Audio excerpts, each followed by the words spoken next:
idol, so isang mapagpalang araw po sa ating lahat. Solano project naman po tayo mga idol. So i-update natin ito po. Ang pumipigil talaga dito sa ating mga idol pagkat sa outdoor tayo ay yung panahon po. So maya't maya ay umuulan. Hindi naman po maaari na papasukin natin yung ating mga kasama kahit na umuulan. Kahit po gusto nila na pumasok halimbawa ay hindi rin lang po pwede. Unang-una mga idol ay yung safety nila. Siyempre naman hindi rin lang mabubuo yung oras nila mga idol kung halimbawang maya't maya umuulan po. So nakapag-resume po ulit po kami dito mga idol. I-update natin itong perimeter fence na project natin dito sa Lee Garden.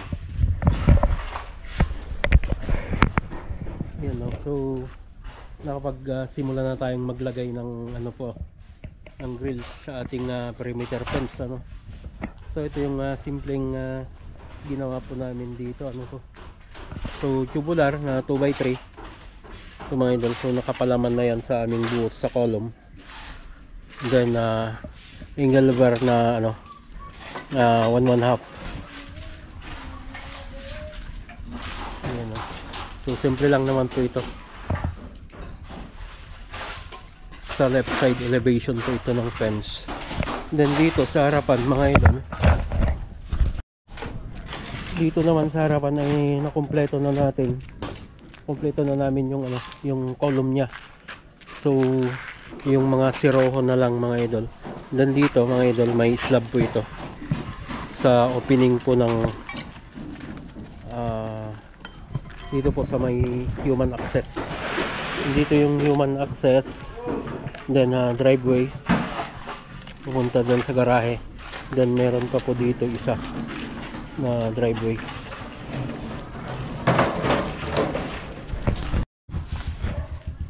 Then dito sa may left side elevation ng bahay mga idol, tapos naman na po yung palitada nito sa likuran na lang. Then yung palitada ng column dito sa harap.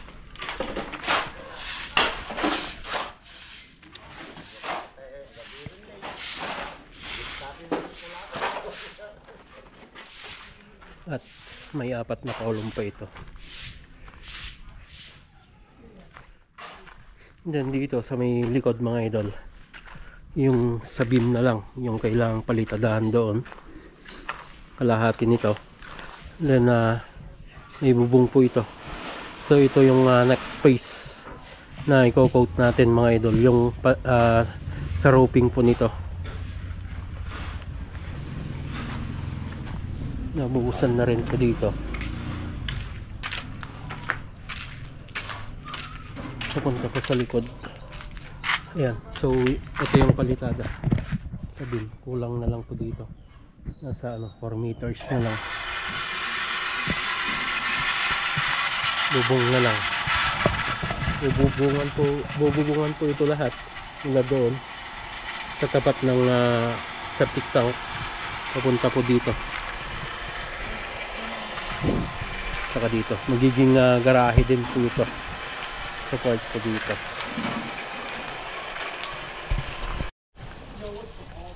Okay mga idol, yan yung update naman po dito sa ating project sa Lee Garden yung sa perimeter fence.